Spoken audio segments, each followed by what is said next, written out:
So I was thinking about you guys, ladies and gentlemen, should I say, and when I say that, I'm talking about the entire community. I get a lot of people that always ask me, like, what is TAO? Like, Millie, why do you have your conviction in this type of resolve that you have on TAO? And to me, the easiest way I can explain it is that TAO is a AI marketplace, right? If you don't know what Bittensor is or OpenTensor is, research my videos. I talk about it all the time. But they have a token that's named TAO, right? Ticker TAO, right? And most people think that like they're kind of like priced out of it because it's like $380 or something at the time of this video, but it has very similar tokenomics to Bitcoin, right? So anybody that understands scarcity models within crypto, then they understand how these tokens can have supply shocks. Plus Bittensor TAO also has a halving, so that's a whole nother thing. But the easiest way to explain it, and even subnets, because subnets right now are severely undervalued, right? I can't say how much TAO that I've created from the value of subnets, right? Because if you invest into a subnet,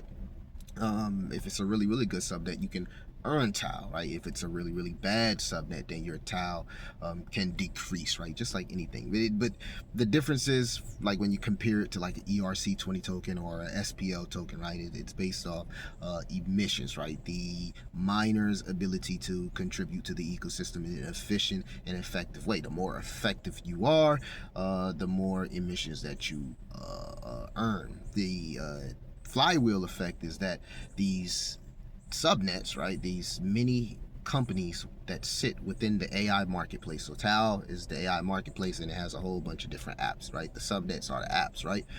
Really really good apps, right? And the most profitable ones have figured out that they need to have generated more revenue than the miner output, meaning to eliminate that sell pressure, right? Because usually when miners get their rewards, they kind of sell their tokens, right? A really good subnet has miners that take their profits, do whatever they do, but they believe and hodl the token, right? Not every subnet is like that, but there are really really good subnets like that. But I'm saying that to say this: when you purchase a subnet, you are helping that company, right, become as effective and valuable and beneficial to TAO as possible. Because what you want is, you want TAO to get the attention from institutions, from indie developers. They need to be looking at these micro companies that sit within this marketplace. There's these apps that sit in these marketplace as viable apps. And the reason that I can say this, because I've actually used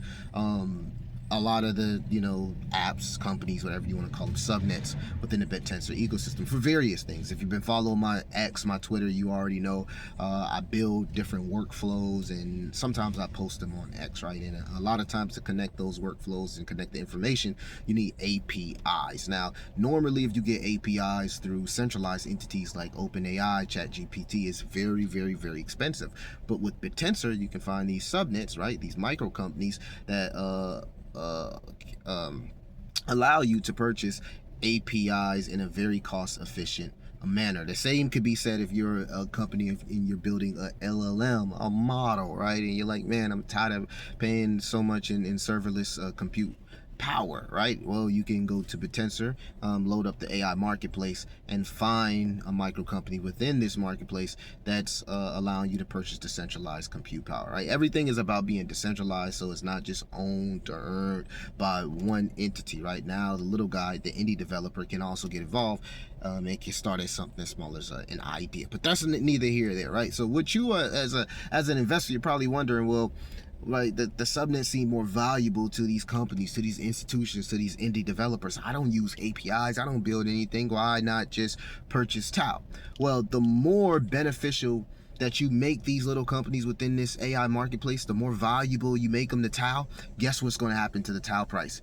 It's going to increase, it's going to appreciate, because most of these subnets require you to interact with Bittensor, right? Because you earn, or you have to purchase TAO. You even got subnets now that's allowing you to do things in fiat, but at the end of the day, if you hold a alpha token, most of those subnets do buybacks with that revenue generation. So anything that they earn, they usually do 100% buyback to help the alpha token appreciate. I'm saying that to say this, right? The more you contribute to these subnets and make them as valuable as possible, the more people will interact with Bittensor, with OpenTensor, and buy TAO, because they need this company. Whatever they building, they need this something. It allows them to build in a private, decentralized, and cost-efficient manner. This is why TAO Bittensor is so valuable, right? Because when you try to build things and you're using these expensive models, it takes, you know what I'm saying, you can come out your pocket a lot. You come out your pocket a lot. Well, now if you got an idea and you don't have VC money behind, you don't have capital behind, you don't have a loan behind you, right? You can still build something generational with half of the cost, maybe 1/3 of the cost, using a TAO subnet. And then they got other things, other subnets that do various things, right? I don't want to just it be something that's focusing on like compute power or something like APIs, because they got other subnets that do other things, right, and serve other purposes, right? So just look at TAO as an AI marketplace. If it wasn't value, you wouldn't have these stock companies, right? You wouldn't have these stock companies coming and purchasing them, right? They wouldn't be putting their money into this asset, right? Because they could be putting their money into Near Protocol. They could be putting their money into any AI ecosystem, but these treasury companies, these companies, stocks companies are purchasing TAO. And then compare that to other crypto companies that have treasury companies and look at their market caps, and you'll see how undervalued, and how, in my opinion, my thesis is Bittensor must reprice. But there's going to have to be some type of communication between the miners and the subnet owners, right? Miners, like, take your foot off the pedal, like, let things mature, let things appreciate, because at the end of the day, you're going to sit back. Like, I know everybody got regular life, IRA, shit happens, responsibilities, I get it, but we got to make retail feel comfortable, right, about being part of the ecosystem, right? Not just contributing to a really, really good subnet, but also like being part of the ecosystem to help TAO itself appreciate. That was my thesis on Bittensor and TAO.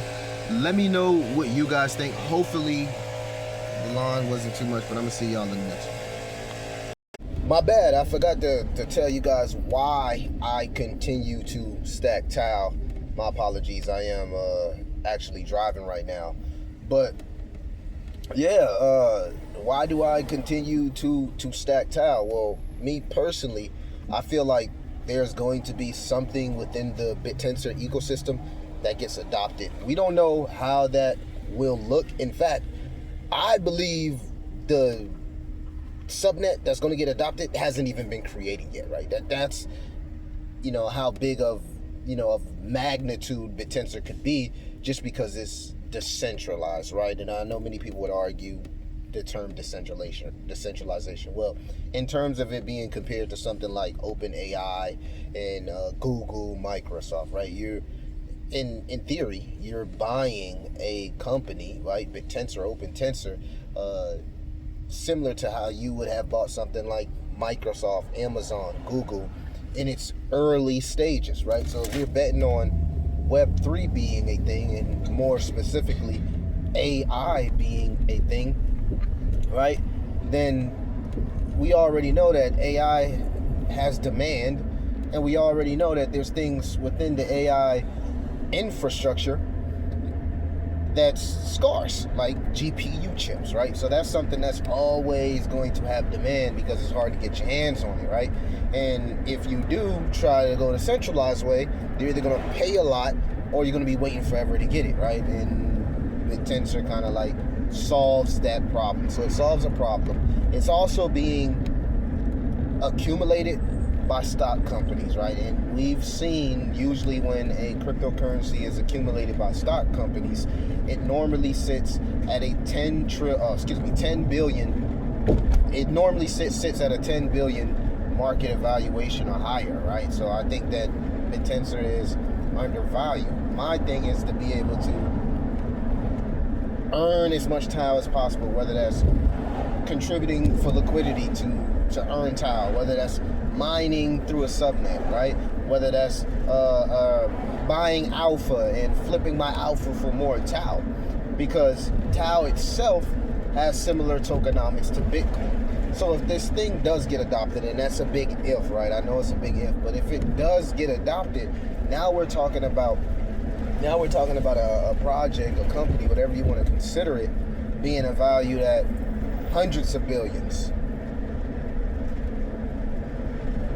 Big difference, right? And the same type of companies that have been accumulating the Bitcoins, the Ethereums, the Solana are now starting to accumulate Bittensor. So all it's going to take is one of these companies, one of these micro companies, one of these applications to get adopted. And like I said, right now we got a cap on subnet, but who's to say, once they remove that cap, that something generational, could step foot on Bittensor? I would argue that, right now, a lot of people would say that there needs to be more marketing. And I honestly don't think marketing is the issue, right?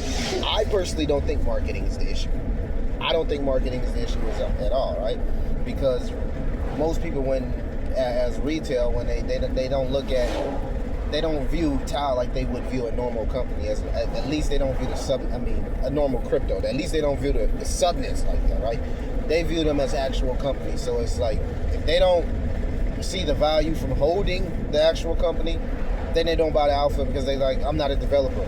So why do I care about APIs and stuff like that? Not really understand the infrastructure. So I think when we talk about marketing, I think Bittensor and TAO specifically needs to focus on builders, right? Bringing on more giga brains, more genius mind. We got a lot of genius already in subnet, right? But you can't have a shortage on brilliant minds, right? So I think that we need more brilliant minds. And like I said, excuse me, I am driving, I will be looking at the camera. But we need more brilliant minds, man. We need more brilliant minds. You can't have enough of brilliant minds, right? And we need brilliant minds that are going to come from big and reputable Web 2 companies or other cryptocurrencies ecosystems like Solana, right? Maybe they bring their Solana boy, they bring the cat. Well, you get what I'm saying. Like, word of the mouth, right? Ethereum builders, Casper builders, whatever ecosystem. It has to necessarily be Solana, because the platform is set, right? Like, you get incentivized for building on Bittensor, and if you build really well, you get incentivized really well. And if you build a community around that, it can spread the word. And now you're talking about expanding, but also feeding your community through alpha buybacks and revenue generation. Now you got an opportunity to build not just a company, but an actual empire.